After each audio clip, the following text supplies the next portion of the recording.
Read the following statements and accordingly mark the option that has both correct statements. इसके अंदर हम देख लेते हैं. Cardiac fibers are branched with one nucleus. Yes, cardiac fibers का मैंने आपको बताया था, ये हाइब्रिड मसल फाइबर्स हैं. इनके अंदर स्ट्राइशंस तो होता है किसकी तरह?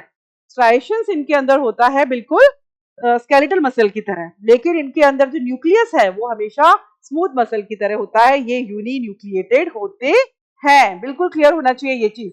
तो कार्डियक फाइबर्स आर ब्रांच्ड, बिल्कुल सही, they are branched, they have one nucleus. Yes, they have one nucleus. इस तरह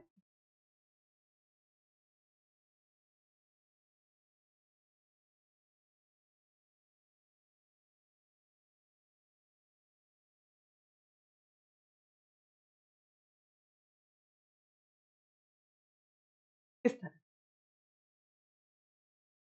उनके पास एक ही न्यूक्लियस होता है,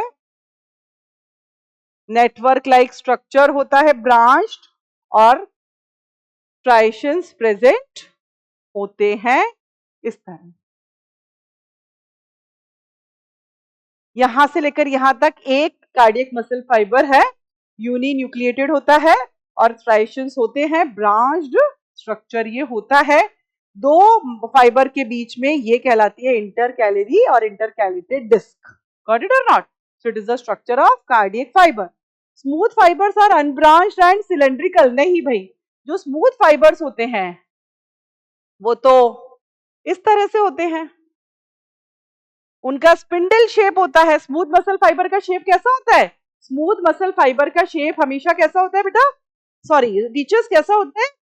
स्पिंडल शेप का होता है. स्पिंडल शेप का मतलब ऊपर से और नीचे से वो नैरो होते हैं और बीच में से टीचर्स वो ब्रॉड होता है और बीच में एक न्यूक्लियस भी प्रेजेंट होता है. तो इसका मतलब ये है कि ये वाला जो स्टेटमेंट है वो क्या हो गया? रॉन्ग हो गया. तो इसमें हमें बताना क्या है? हमें तो बताना है भाई कि करेक्ट स्टेटमेंट कौन सा है. तो फर्स्ट करेक्ट है, सेकंड रॉन्ग है. नेक्स्ट है striated muscles can be branched और अनब्रांच्ड. जब हम स्ट्राइटेड मसल्स की बात कर रहे हैं तो हम बात कर रहे हैं स्केलेटल मसल्स की, और स्केलेटल मसल्स हमेशा अनब्रांच्ड होती है, वो ब्रांच नहीं होती हैं. Skeletal muscles are not branched, they are unbranched. Striated muscles किस तरह से होती है? स्ट्राइटेड मसल्स इस तरह से, एक मसल है, this is the second one, this is the third one. इस तरह से मसल फाइबर्स जो है वो अरेंज्ड होते हैं अनब्रांच्ड मैनर में. Involuntary muscles are non striated. तो इसका मतलब ये भी रॉन्ग हो गया थर्ड वाला. Involuntary muscles are non striated. Yes, ये जो इनवॉलेंट्री मसल्स की बात कर रहे हैं, तो इनवॉलेंट्री मसल्स में यहाँ पे किसकी बात कर रहे हैं? ये बात कर रहे हैं स्मूथ मसल्स की, और जो स्मूथ मसल्स होती है वो नॉन स्ट्राइटेड होती हैं. बिल्कुल सही बात है. तो कौन सा सही है?